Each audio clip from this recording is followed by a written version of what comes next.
나의 사랑하는 책 비록 헤어졌으나 어머님의 무릎 위에 앉아서 요셉의 형제들이 그들의 아버지가 죽었음을 보고 말하되 요셉이 혹시 우리를 미워하여 우리가 그에게 행한 모든 악을 다 갚지나 아니할까 하고 요셉에게 말을 전하되 당신의 아버지가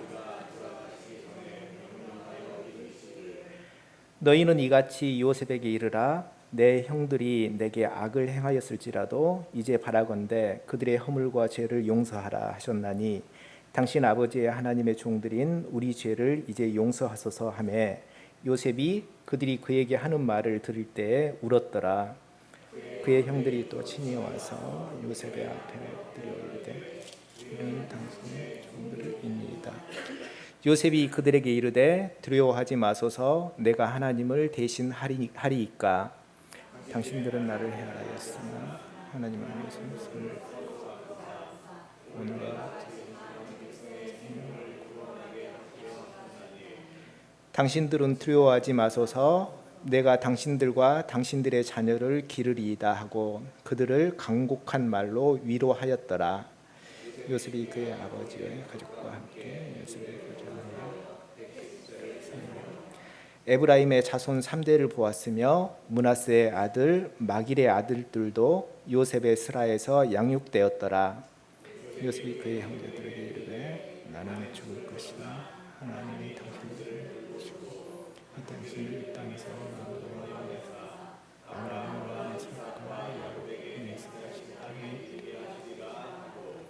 요셉이 또 이스라엘 자손에게 맹세시켜 이르기를 하나님이 반드시 당신들을 돌보시리니 당신들은 여기서 내 해골을 메고 올라가겠다 하라 하였더라. 요셉이 110세의 죽음에 그들이 그의 몸에 향 재료를 넣고 애굽에서 입관하였더라. 아멘. 드디어 오늘 창세기의 마지막 시간입니다. 제가 처음 창세기 1장 1절을 설교한 게 2018년 6월 10일이었습니다. 그러니까는 만 3년, 정확하게 3년하고도 50일 그렇게 창세기를 처음부터 쭉 설교했습니다. 물론 중간중간에 다른 성경을 조금씩 다른 부분의 말씀도 보았지만 이처럼 창세기를 3년 동안 설교했고 오늘 드디어 마지막 시간이 되었습니다. 처음 창세기를 시작할 때는 과연 이 긴 책을 1장부터 이 50장까지 설교를 끝까지 다 할 수 있을까라고 하는 의구심도 있었지만 이렇게 마지막 말씀까지 끝낼 수 있게 되어서 기쁘기도 하고 후련하기도 합니다. 한편으로는 좀 아쉬운 마음이 들기도 합니다. 3년을 넘게 설교한 창세기의 대단원의 막을 내리게 되었는데 코로나 상황인지라 성도 여러분들이 다 모이지 못하게 되어서 어쨌든 뭐 마지막을 같이 물론 각자의 가정에서 모이셨겠지만 마지막을 다 같이 못해서 좀 아쉬운 생각이 듭니다. 같이 모였더라면 떡이라도 해서 좀 책거리라도 할 텐데. 다음 주일부터는 또 새로운 말씀을 보아야 하는데요. 좀 어느 책을 볼까 고민 중에 있습니다. 원래 계획은 이번 주에 창세기를 끝나고 한 주간 좀 휴가를 가지면서 다음 설교할 말씀을 좀 준비하고자 했는데 계획에 좀 차질이 생겼습니다. 하여튼 뭐 사람 계획대로 되는 게 없죠. 그렇습니다. 자, 창세기는 성경의 가장 첫 번째 책으로 본래 이름은 태초에라고 하였습니다. 그렇지만 우리가 이 제목에 이 제목에 속아서는 안 됩니다. 창세기라고 해서 우리는 창세기 그러면 천지창조를 먼저 떠올리는데 창세기의 핵심 내용은 그것이 아닙니다. 창조의 이야기는 창세기의 서론에 불과합니다. 창세기의 본론, 창세기의 주제는 하나님이 창조하신 인간과 세상이 죄로 말미암아 타락했는데 그러면 이 죄로 타락한 이 세상을 위한 하나님의 구원이 어떻게 시작되었는가 하는 것을 말해주는 책입니다. 그래서 창세기의 본론은 창세기 12장에서 하나님이 아브라함을 부르는 것으로부터 시작합니다. 죄로 물든 이 세상, 죄로 타락한 이 구제불능의 인간들을 위해서 하나님이 이제 구원을 시작하시는데 그 첫 출발이 바로 아브라함을 부르신 사건이다라고 하는 것입니다. 그래서 아브라함을 우리가 믿음의 조상이다, 믿음의 시초다, 믿음의 시작이다 뭐 이렇게 말하는 것 아닙니까?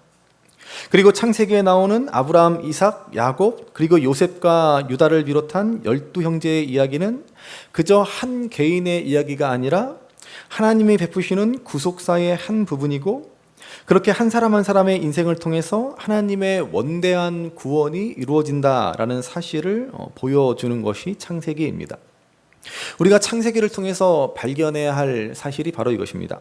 하나님은 한 사람 한 사람의 인생을 통해서 하나님의 구원 계획을 성취해 나아가신다라고 하는 것입니다. 여러분, 믿음이란 다른 것이 아닙니다. 이 사실을 믿는 것입니다.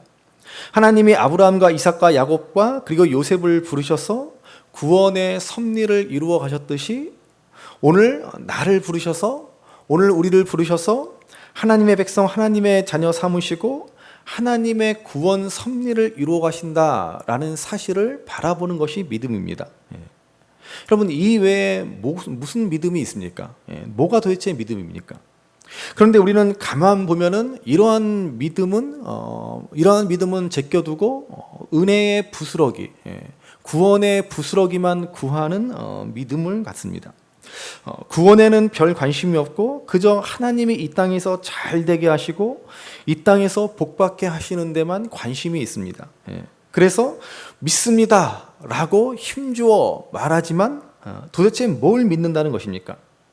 내가 바라는 일, 내가 원하는 일이 잘 되기를 믿는다라고 하는 것이죠.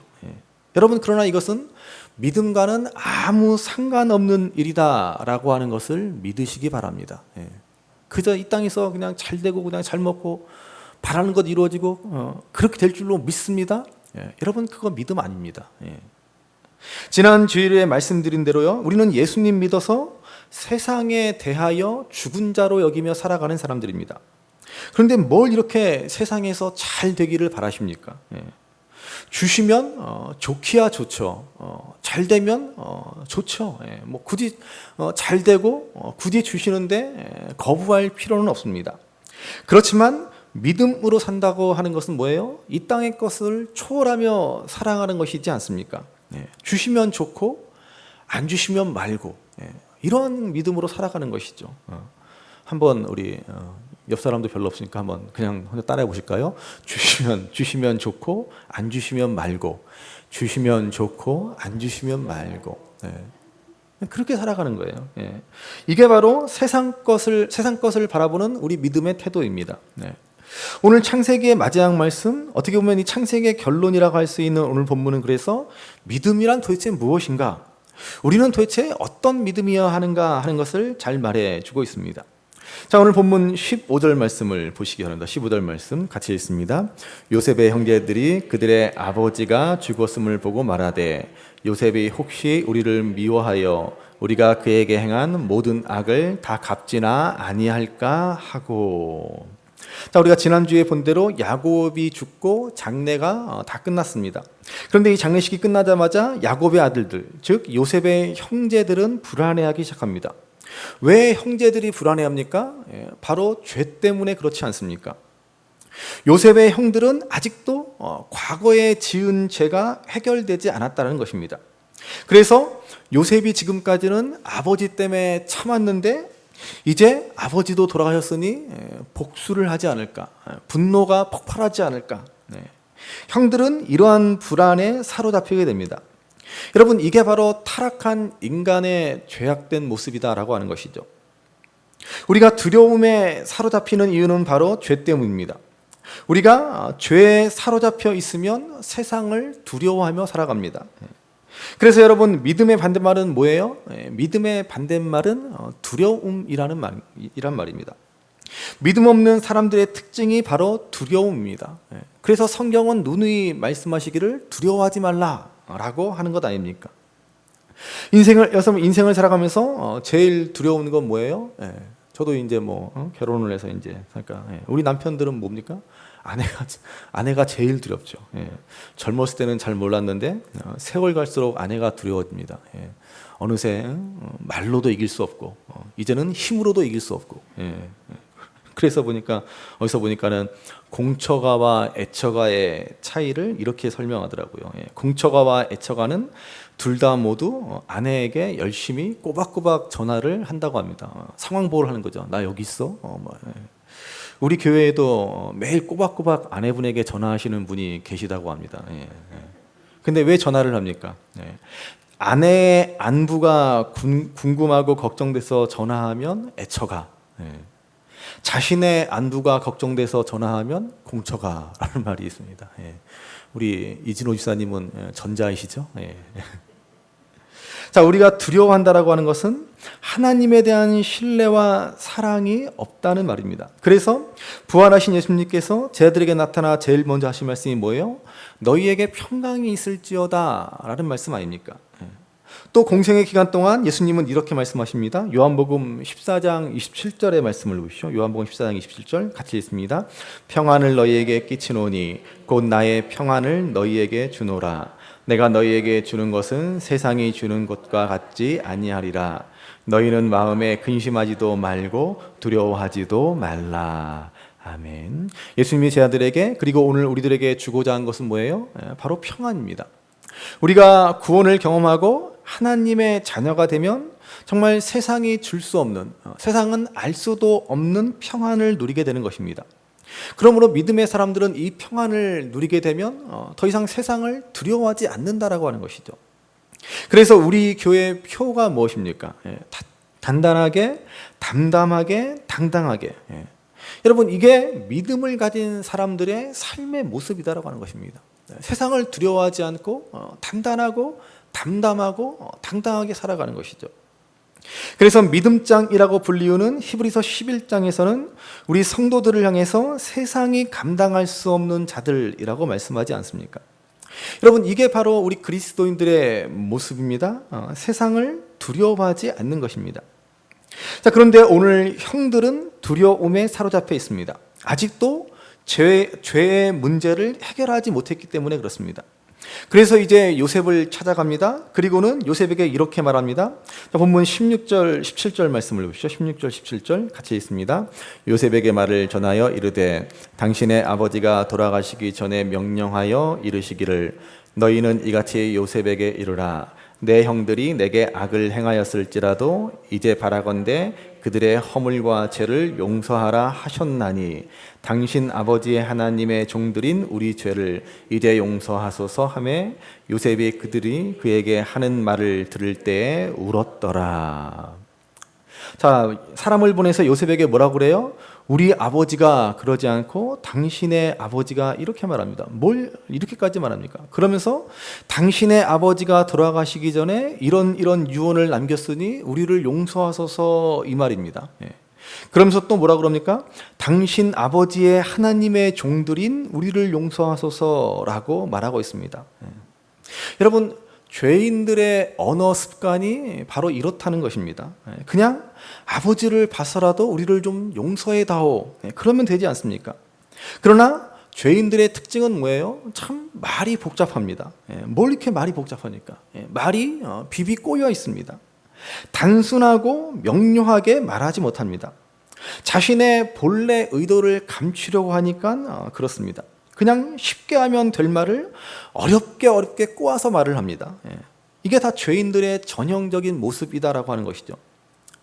그래서 여러분, 지난 주일에 우리가 요셉의 모습을 보았지만 믿음의 사람들은 정직한 사람들이고 정직한 사람들은 말이 복잡하지 않습니다.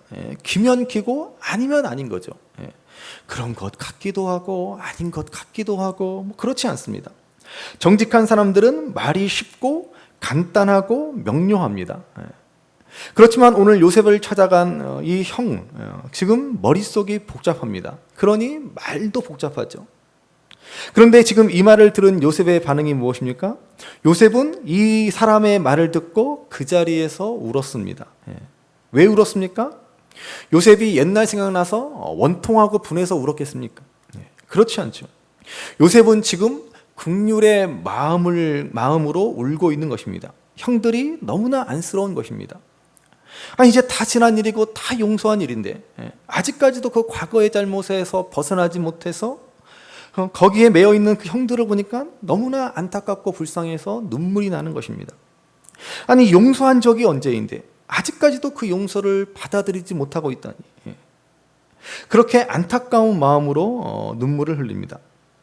한번 요셉이 형들과 처음 화해했을 때 뭐라고 했는지를 다시 한번 보시기 바랍니다. 45장 5절 말씀입니다. 같이 한번 읽습니다.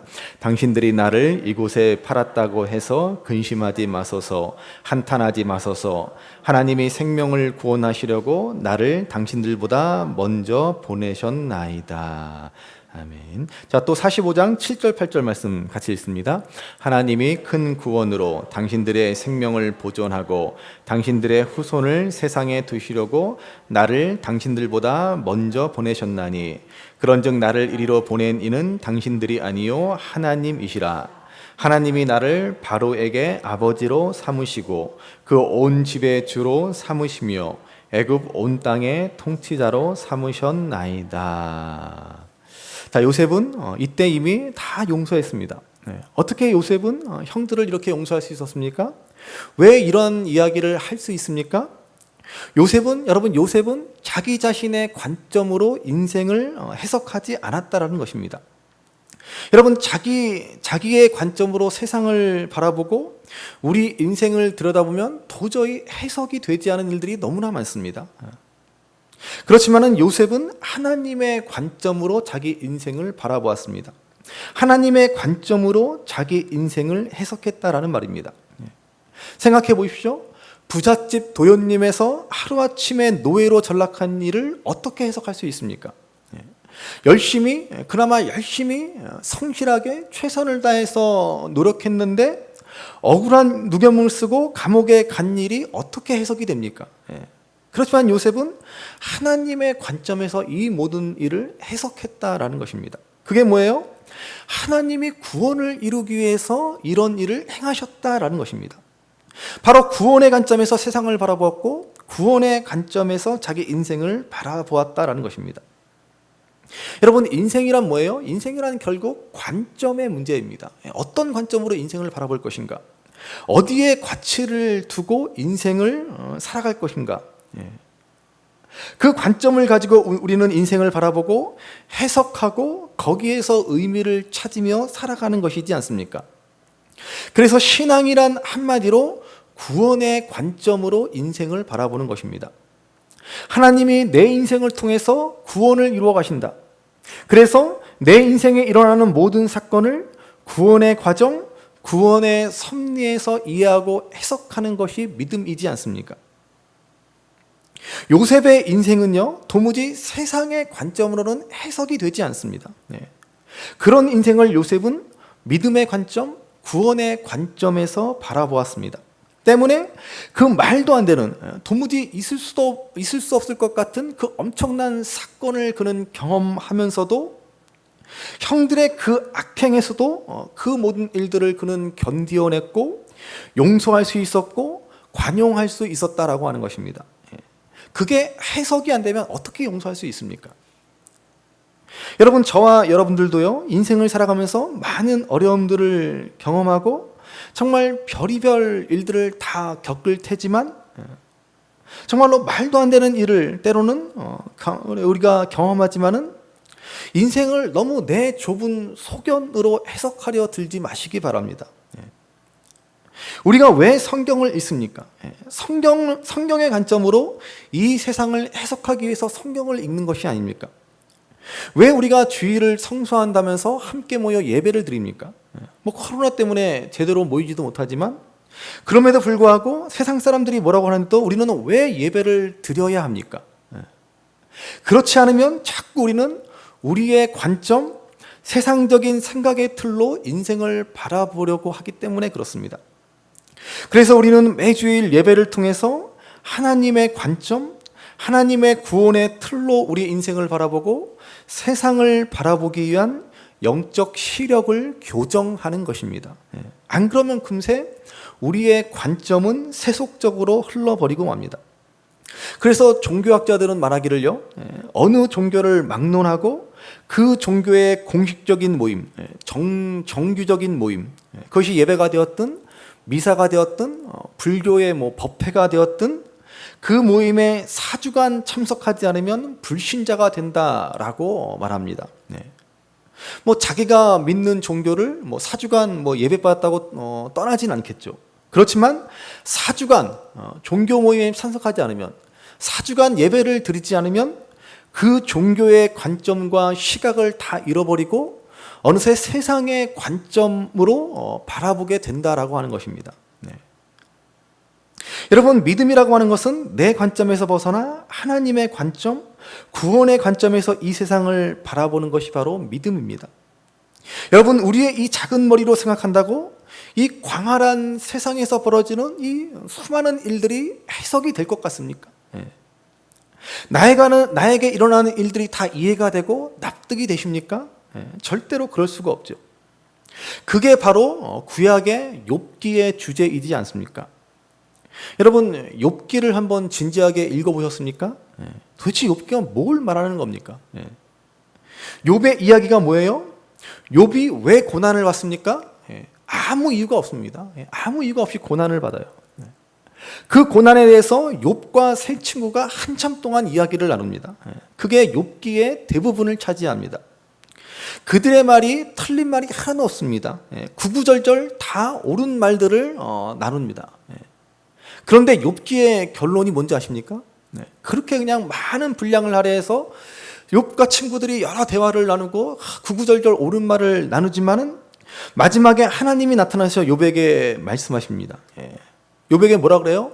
하나님이 욥에게 하신 말씀은 한마디로 네가 뭘 안다고 까부냐? 그 말이에요. 도대체 네가 뭘 안다는 거 한다는 소리냐? 그게 욥기 38장에서 41장까지의 내용입니다. 한번 집에 가서 욥기를 자세히 읽어보십시오. 굉장히 심오한 이야기를 욥과 친구들이 나누지만은 결론은 한낱 피조물인 인간 주제에 뭘 안다고 그러느냐라고 말씀하십니다. 그래서 계속 이 온 피조 세계의 신비를 말씀하시면서 네가 보았느냐? 네가 들었느냐? 네가 알았느냐? 네가 뭐 한 게 있느냐? 이렇게 하나님이 욥을 몰아붙이십니다. 그래서 결론적으로 욥이 뭐라고 고백해요? 욥기 42장 3절입니다. 같이 보십시오. 욥기 42장 3절 같이 읽습니다. 무지한 말로 이치를 가리는 자가 누구니까? 나는 깨닫지도 못한 일을 말하였고 스스로 알 수도 없고 헤아리기도 어려운 일을 말하였나이다. 여러분, 욥기의 결론이에요. 신앙이란 뭐예요? 자신의 이 부족함, 자신의 어리석음, 자신의 무지를 고백하고 내 관점에서 벗어나 내 생각의 틀을 바꾸는 것입니다. 하나님의 관점에서 세상을 바라보는 것이고 모든 일을 하나님의 구원과 섭리에서 이해하는 것이 바로 믿음이라고 하는 것입니다. 요셉은 바로 이 하나님의 구원의 관점에서 모든 것을 다 이해했습니다. 그래서 그는 다 용서할 수 있었고 더욱 사랑할 수 있었다라고 하는 것입니다. 그렇게 요셉처럼 살기 위해서 우리도 이 믿음의 길을 걸어가고 있는 것이지 않습니까? 그래서 요셉은 이제 형들에게 이렇게 말합니다. 19절 말씀 보십시오. 19절 같이 읽습니다. 요셉이 그들에게 이르되 두려워하지 마소서 내가 하나님을 대신하리이까. 아멘. 자, 요셉은 지금 애걸복걸하는 형들을 향해서 단 두 마디를 합니다. 두려워하지 마소서. 그리고 내가 하나님을 대신하겠습니까? 여러분, 이 두 마디가 너무나 중요한 말입니다. 이것은 정말로 구원의 본질을 우리에게 알려주는 말이에요. 구원받았다는 게 뭐예요? 두려워하지 않는 삶을 살아가는 것이죠. 그리고 남을 두렵게 만들지 않는 삶을 살아가는 것입니다. 여러분, 이게 바로 구원받은 자의 삶입니다. 우리가 구원을 받았다, 우리가 구원을 안다라고 하면 우리는 더 이상 두려워하지 않는 삶을 살아가게 될 것이고, 그리고 내가 하나님 노릇을 하려고 하지 않는다라는 것입니다. 그래서 앞에 말씀드린 대로 두려움이란 믿음의 반대말입니다. 구원받은 하나님의 백성은 그래서 이제 세상을 두려워하지 않고 살아가는 것입니다. 그리고 내가 하나님의 자리에 앉으려고 하지 않습니다. 구원받은 사람들은 심판자가 되려고 하지 않습니다. 남들을 두렵게 하는 사람이 되지 않습니다. 종종 이 세상은요, 남을 두렵게 하는 사람이 되고 싶어 합니다. 그래야 무슨 대단한 권위나 권력이 있는 것이다 라고 생각합니다. 가정에서든 직장에서든 정말 쥐꼬리만한 권력이라도 있으면 남을 쥐고 흔들고 싶어 합니다. 남을 더럽게 하고 남을 조종하고 싶어 합니다. 그러나 진정한 구원이란 뭐예요? 두려움으로부터 벗어나는 것이고 남을 두렵게 하지도 않는 것입니다. 그래서 오늘 요셉이 형들에게 두려워하지 마십시오. 내가 하나님을 대신하겠습니까? 라고 말합니다. 구원의 본질에 관해서 이 딱 두 마디로 정리해 주고 있습니다. 여러분, 요셉이 하나님을 대신하지 않기 위해서 얼마나 많은 침묵을 했겠습니까? 요셉이 말하려고 하면은 누구보다도 할 말이 많은 사람이지 않겠습니까? 그는 억울하게 노예로 팔려온 사람이고 또 억울하게 죄도 없이 감옥에 갇혀 있던 사람입니다. 17살 어린 나이에 노예로 팔려서 정말 얼마나 한맺힌 일들이 많았겠습니까? 그것 가지고 말하기 시작하면은, 그걸로 입을 열기 시작하면은 정말로 할 말이 끝이 없을 것입니다. 그렇지만 요셉은 그 세월에 대해서, 그 한맺힌 시절에 대해서 침묵했다라고 하는 것입니다. 정말로 요셉은 놀라운 믿음의 사람입니다. 우리는 전혀 그렇지 않죠. 조금만 억울하고 원통하다 싶으면은 거기에 대해서 얼마나 많은 말들을 늘어놓습니까? 그렇지만은 요셉은 단 한마디 원망도 불평도 없습니다. 그래서 요셉은 이후에 하나님이 행하시는 크고 놀라운 일을 보게 되었다라는 것입니다.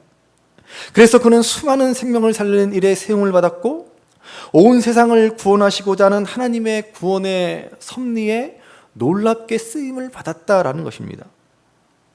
이 요셉은 정말 우리 예수님을 보여주는 구약의 대표적인 표상입니다. 예수님께서도 제사장들과 빌라도의 법정에서 그 많은 오해와 거짓 증언 앞에서 침묵하시지 않습니까? 그저 도살장에 끌려가는 어린 양처럼 묵묵히 십자가의 길을 걸어가시지 않습니까? 그랬더니 하나님께서는 그를 지극히 높여 영광된 자리에 세우시지 않습니까? 이처럼 예수님의 삶이나 요셉의 삶이나 침묵 가운데 많은 사람들의 생명을 구원하는 일을 이루어냈다라는 것입니다. 왜 침묵합니까? 하나님의 주권을 인정하기 때문에, 하나님의 섭리를 바라보기 때문에. 여러분, 그게 바로 하나님의 자리에 내가 대신 앉지 않는 것이지 않습니까? 저는 저와 여러분들도 이 침묵을 배울 수 있게 되기를 바랍니다. 저도 사실은 침묵을 못하는 성격입니다. 조금 답답하고 억울한 일을 당하면 그걸 담아두고 참지 못하는 성격인데요. 요즘 보니까는 그거 말해봐야 입에서 입으로 전해지고 와전되어서 결국 더 나쁜 결과만 초래되어지더라고요. 침묵해야 됩니다. 그러니까 여러분, 어디 가서 답답하고 원통한 이야기를 해봐야 소용이 없습니다. 그것은 내가 믿음이 없다는 증거밖에 되지 않습니다. 그래서 이런 말이 있습니다. 내 억울한 사정을 사람들에게 얘기해봐야 아무 소용없다 그러면서, 왜냐하면 내 억울한 사정을 하소연해봐야 90%의 사람들은 그것을 듣고도 아무 관심이 없을 것이고 나머지 10%는 오히려 기뻐한다라고 말합니다. 그러니까 여러분, 어디 가서 억울함 하소연해봐 소용이 없다는 것입니다. 그러니까 여러분, 침묵하시기 바랍니다. 침묵하시고 하나님께 기도하시기 바랍니다. 그게 하나님을 주로 고백하는 믿는 자의 모습이라는 것입니다. 그래서 요셉은 오늘 형들에게 이렇게 말합니다. 20절, 21절 보시죠. 20절, 21절 같이 읽습니다. 당신들은 나를 해하려 하였으나 하나님은 그것을 선으로 바꾸사 오늘날 같이 많은 백성의 생명을 구원하게 하시려 하셨나니 당신들은 두려워하지 마소서. 내가 당신들과 당신들의 자녀를 기르리이다 하고 그들을 간곡한 말로 위로하였더라. 자, 이 말씀처럼 요셉은 자신이 겪은 모든 일들을 믿음으로 바르게 해석합니다.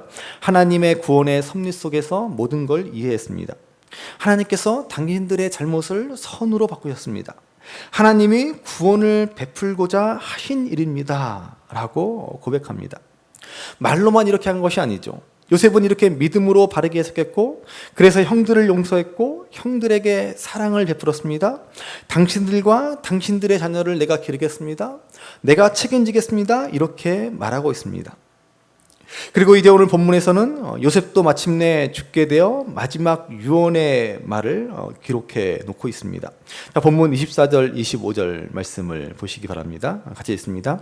요셉이 그의 형제들에게 이르되 나는 죽을 것이나 하나님이 당신들을 돌보시고 당신들을 이 땅에서 인도하여 내사 아브라함과 이삭과 야곱에게 맹세하신 땅에 이르게 하시리라 하고, 요셉이 또 이스라엘 자손에게 맹세시켜 이르기를 하나님이 반드시 당신들을 돌보시리니 당신들은 여기서 내 해골을 메고 올라가겠다 하라 하였더라.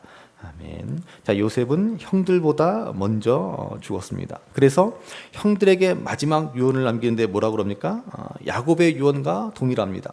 나는 비록 여기서 죽지만 우리가 머무를 곳은 이 땅이 아니라 가나안 땅이다라고 하는 것이죠. 그래서 언젠가 반드시 이 땅을 떠나 가나안으로 가야 할 텐데 그때 내 해골을 꼭 메고 올라가서 가나안 땅에 묻어달라라고 하는 것입니다. 참 놀라운 말이 아닐 수 없습니다. 그래서 믿음장이라고 하는 히브리서 11장에 보면 요셉의 믿음에 대해서 이렇게 말씀해 줍니다. 히브리서 11장 22절 말씀을 보시죠. 같이 읽습니다. 믿음으로 요셉은 임종시에 이스라엘 자손들이 떠날 것을 말하고 또 자기 뼈를 위하여 명하였으며, 요셉의 믿음에 대해서 말할 때 가장 중요한 것, 그것은 요셉이 죽으면서 남긴 유언이라는 것입니다. 왜 일이 가장 중요한 믿음의 사건입니까? 지난주에 우리가 야곱과 마찬가지로 요셉은 우리가 돌아가야 할 본향이 있음을 기억하며 살아가는 삶이었다는 것입니다. 그래서 유언을 남기기를 반드시 돌아가야 한다. 그때 내 뼈를 메고 가야 한다. 이렇게 말한 것입니다. 그러므로 여러분, 믿음이란 뭐예요?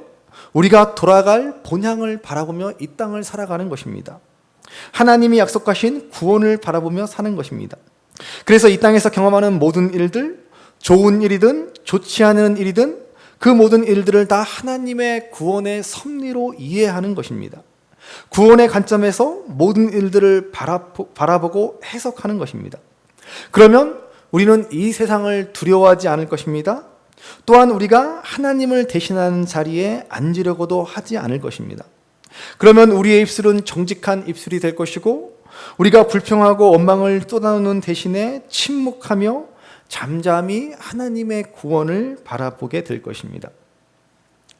여러분, 우리 모두에게는 인생을 살아가면서 저마다 각자의 여러 가지 일들, 여러 가지 이야기들이 있습니다. 아픈 이야기도 있고, 행복한 이야기, 슬픈 이야기, 기쁜 이야기, 짠한 이야기, 성공한 이야기, 그리고 실패한 이야기.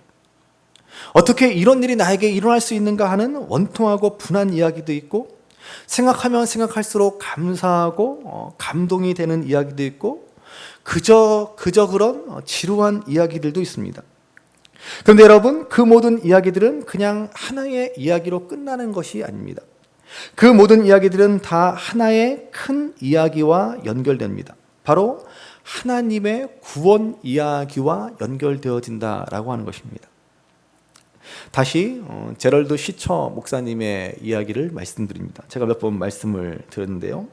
제럴드 시처 목사님과 그 가족들은 여행 중에 한 음주 운전자가 일으킨 사고를 당해서 아내와 어머니와 막내딸이 현장에서 즉사하고, 시처 목사님 자신과 나머지 세 자녀는 크게 다쳤습니다.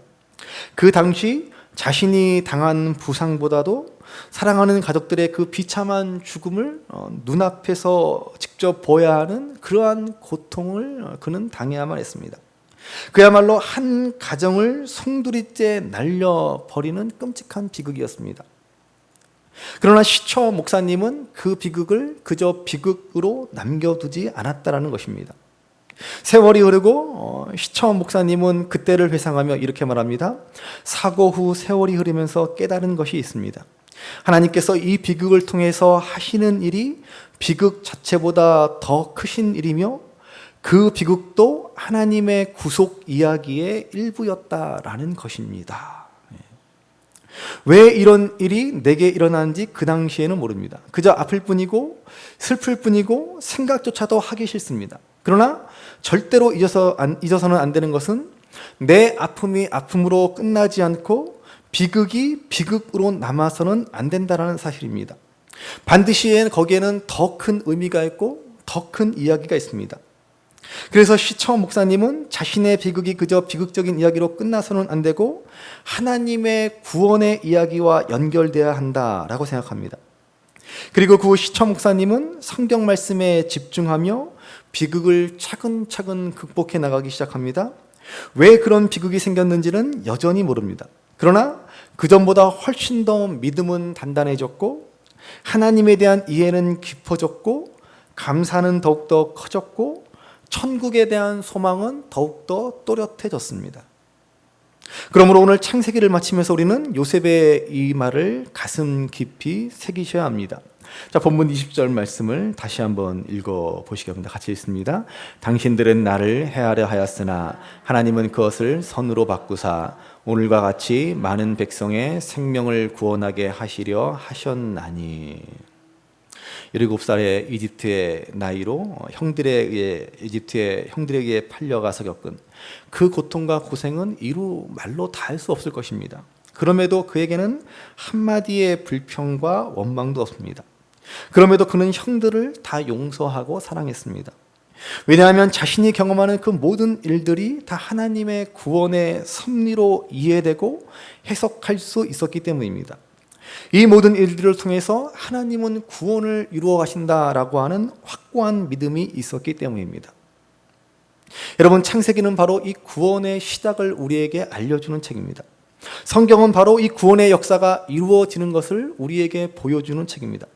믿음이란 이 구원의 섭리, 이 구원의 관점에서 세상을 바라보고 내가 경험하는 모든 일들을 구원의 섭리에서 바라보고 해석하는 능력입니다.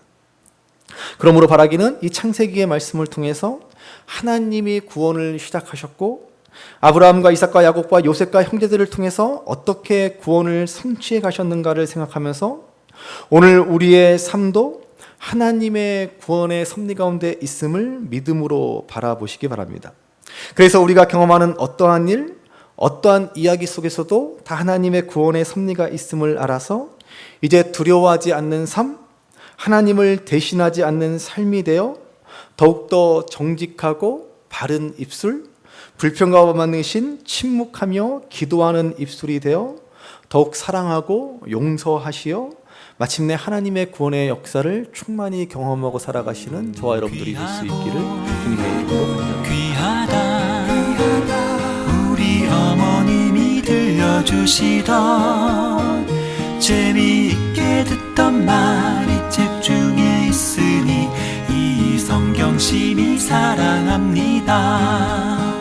나의 사랑하는 책 비록 헤어졌으나 어머님의 무릎 위에 앉아서 재미있게 듣던 말이